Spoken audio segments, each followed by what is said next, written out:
Chapter 18. I wake up in Jasmine's room the next morning. The light from the window makes me squint. I touch my left temple, feeling ache from the night before. How long have I been lying in bed? And where's my phone? I push myself up and look around the room. I must have wandered in here by mistake. There's something folded on the end of the bed. It's the jacket Jasmine borrowed from me. I stare at it for a moment. She must have returned it after bringing me home last night. I don't remember what happened after leaving the diner. There's a slight pain in my left side, making it hard to sit up. Maybe I tripped on something and knocked myself out. That wouldn't be the first time that happened. I think back to my conversation with Jasmine. Wasn't her flight leaving today? Maybe that means she's already gone. I run my hand over the jacket and glance around the room. A bar of sunlight shines on her piano. If I close my eyes, I can see her sitting at the bench playing one of her songs. But it's only me in here. The house is empty this morning. No television on in the living room. No one washing the dishes in the kitchen. And then I remember my dream of Haru. Maybe he left something here for me. But there's nothing waiting for me at my desk. I wish I had treated him the way I did last night, especially when he was only trying to help me. I stare at the paper star at the window, the one he made me a while ago. There's so many things I wish I could say to him. Hopefully I'll see him again. But Haru doesn't show up tonight. He doesn't come back to me the next day either, or the day after that, but I keep waiting for him. The next few weeks move by slowly. I go to work and back home and the day starts over again. I try to keep myself busy working on college applications, watching movies on my phone until I fall asleep. It's been raining a lot lately. I always look to see if Haru is waiting across the street after work, but he's never there. There's no folded paper waiting on my desk when I get home. I go to bed alone and wake up with no one beside me. Sometimes I go looking for him. I head to Millennium Park and walk around the bean at night. When it's pouring, I bring an umbrella and I hope I find him sitting on one of the benches. Maybe if I wait long enough, he'll show up again. We can grab dish pizza at Lou Malnati's, but the days keep passing with no sign of him anywhere. Every couple of days I go to the same cafe and sit at the same table where he first found me. But Haru never comes through the door, no matter how long I stay there. What if I never see him again? I think back to the piano, to the gallery opening when we were sitting together at the piano. I should never have left him there. If I knew our time would be this short, I would have spent every second with him, memorizing the lines around his mouth when he smiles, or how his hair falls across his eyes when he's playing the piano. I blocked Christian's number a few days ago. Not that I was expecting to hear from him again. I finally returned all the clothes I bought to impress him. I don't know what I was thinking, pretending to be somebody else. No matter how much I try to be one of them, I'll always be an outsider looking in. Things felt easy when I was with Haru. I didn't need to change myself around him. I looked down at the red bracelet we got together in Japan. I still wear it every day. He's never disappeared for this long before. A part of me wonders if he was ever here at all. Then I touched the paper flower I keep with me, reminding myself it was real. I just thought we had more time together. Where did you go this time? Will I ever see you again? There's a stationery store near the theater. I stumbled upon it my way home a few days ago. It's always closed by the time I get out of work. Sometimes I like to stop and look through the window. Everything inside reminds me of Haru. My family owns a shop like this in Osaka, he once told me. You don't find a lot of them around anymore. I always make sure to buy something, even if it's just a piece of paper. Another memory comes to me. Haru holds his hands out at the train station. The piece of paper flutters between his fingers. I wanted to give you this before you left, he says quickly, so we can stay connected. Then the breeze picks up, pulling the paper into the air as the doors close between us. I wonder where I would be now if it never flew out of my hands. Maybe it's still floating around somewhere, waiting for me to catch it. As I think about what he might have written, an idea comes to me. I don't know why I didn't think of it before. The next morning I return to the stationery store before work and buy some paper. At lunch I find a pen and sit at the counter. Maybe it's my turn to leave a note. But what should I say to him? Dear Haru, I'm so sorry. I never should have left you that night. I've replayed that scene in my head 1,000 times, imagining different endings. I hope you can find a way to forgive me. Until then, I'll be waiting every day. I hope you keep your promise. Eric. I fold the note in half and tuck it into my pocket. Later that night, I watch a few video tutorials about how to fold a paper rose. And then I leave it on my desk with my note inside. I know it's not as pretty as the flowers that Haru folds for me, but I hope he finds this anyway. I fall asleep that night dreaming about him. It's drizzling the next morning. I'm half soaked when I arrived at the theater. Alex called in sick, so it's just me and Simon at the box office. It's a typical afternoon. Simon will call tickets, while Simon gossips about the actors in the show. He says there's some new drama with the cast. Maria's pregnant, Simon says, pausing for dramatic effect. At least that's what everyone thinks. Why else would she be wishing for the rest of the show? Who's that again? She's Camille's understudy. He throws a bag of chocolate-covered almonds at me. How many times do I have to tell you this? I glance at the bag of almonds. Where did this come from? Don't worry about it. There's beef jerky if you want some. Simon sits on the counter and takes a sip of his iced coffee. Anyway, back to the story. Now, you didn't hear this from me, but we think the father could be Philip. I thought Philip was engaged to Camille. He nods. Exactly. I take this in. How do you know all this? What do you mean? I don't know anything, Simon says, as he looks around the lobby in case someone is listening. I also don't know that Philip's car's been parked outside Marie's building all weekend. Keep in mind this comes after rumors of them checking into the Waldorf together a few weeks ago, but that's not even the crazy part. Simon leans forward, keeping his voice low. They found walnuts in Camille's chicken salad the other day, when everyone knows she's deathly allergic. I hear there's a police investigation. I gasp, oh my God.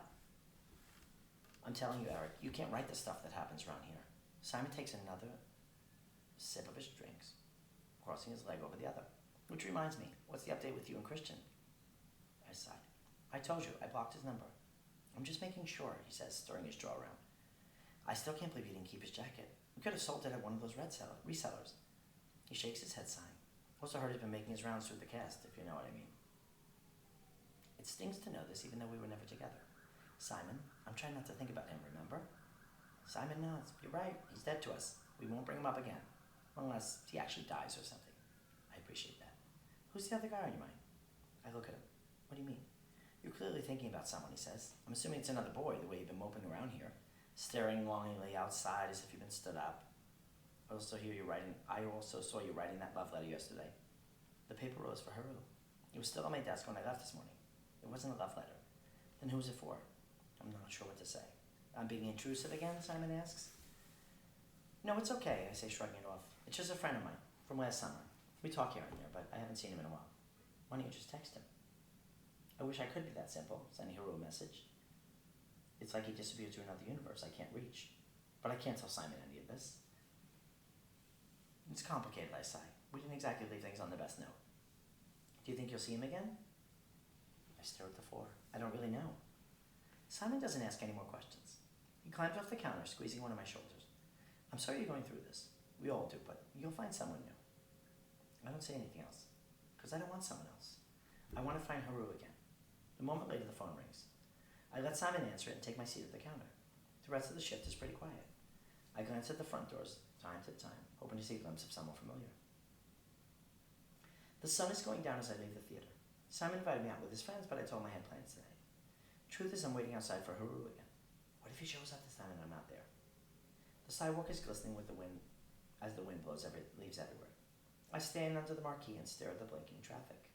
I know there are better uses of my time, but the thought of losing him makes me feel more alone. The hours pass like seconds. Sometimes it feels like I'm stuck in the spot while the rest of the world is moving around me. Looks like the rain might start up again. Maybe he's not coming back tonight either. As I finally turn to leave, the sound of a bell goes off, echoing through the air. Could that be? I spin around as a bicycle zooms past me, splashing rain on my shoes. I look around for Haru, but he's not there. Of course, that wasn't him. I should stop getting my hopes up. As I'm walking away, someone calls my name. Eric? I pause on the sidewalk. For a second, I think I've imagined the voice.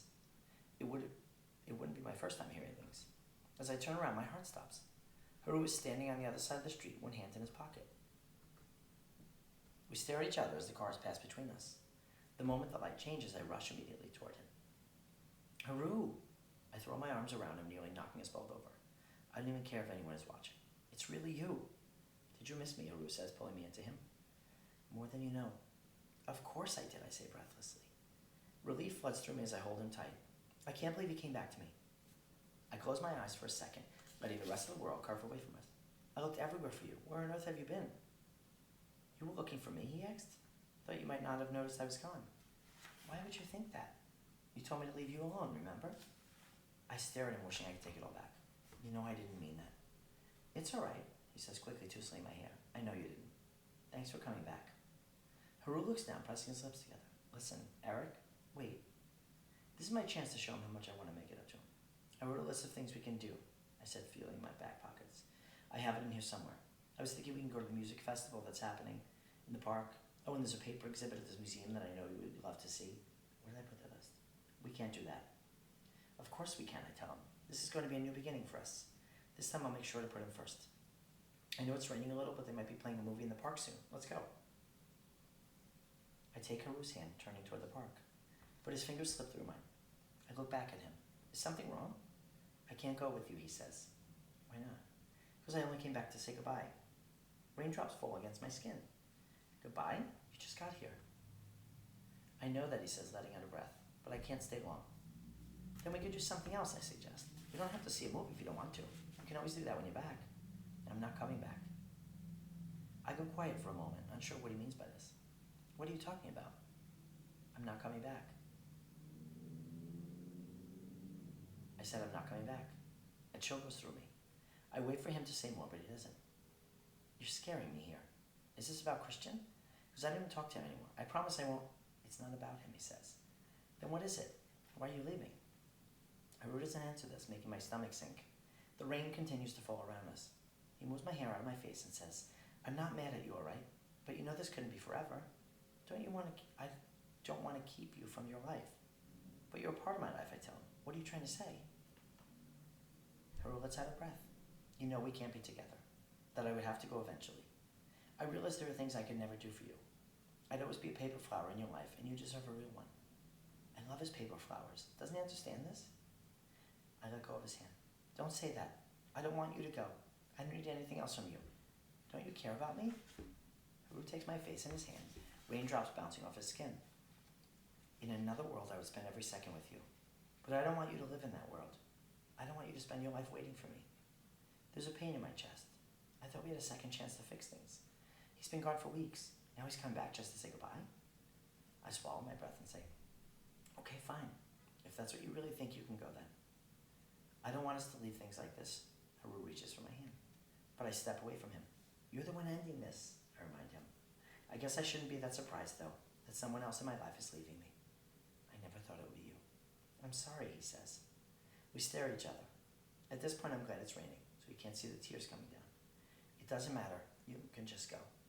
The street lights come on, illuminating the streets that line the path. When I think there's nothing more to say, I turn around and head off. Maybe a part of me thinks Haru will stop me, but there's no hand on my shoulder, no voice calling after me as I'm walking goodbye. I don't bother to turn around checking if he's still standing there, because there's nothing I could do to make him stay. I only wish you told me sooner, so I didn't have to wait for you.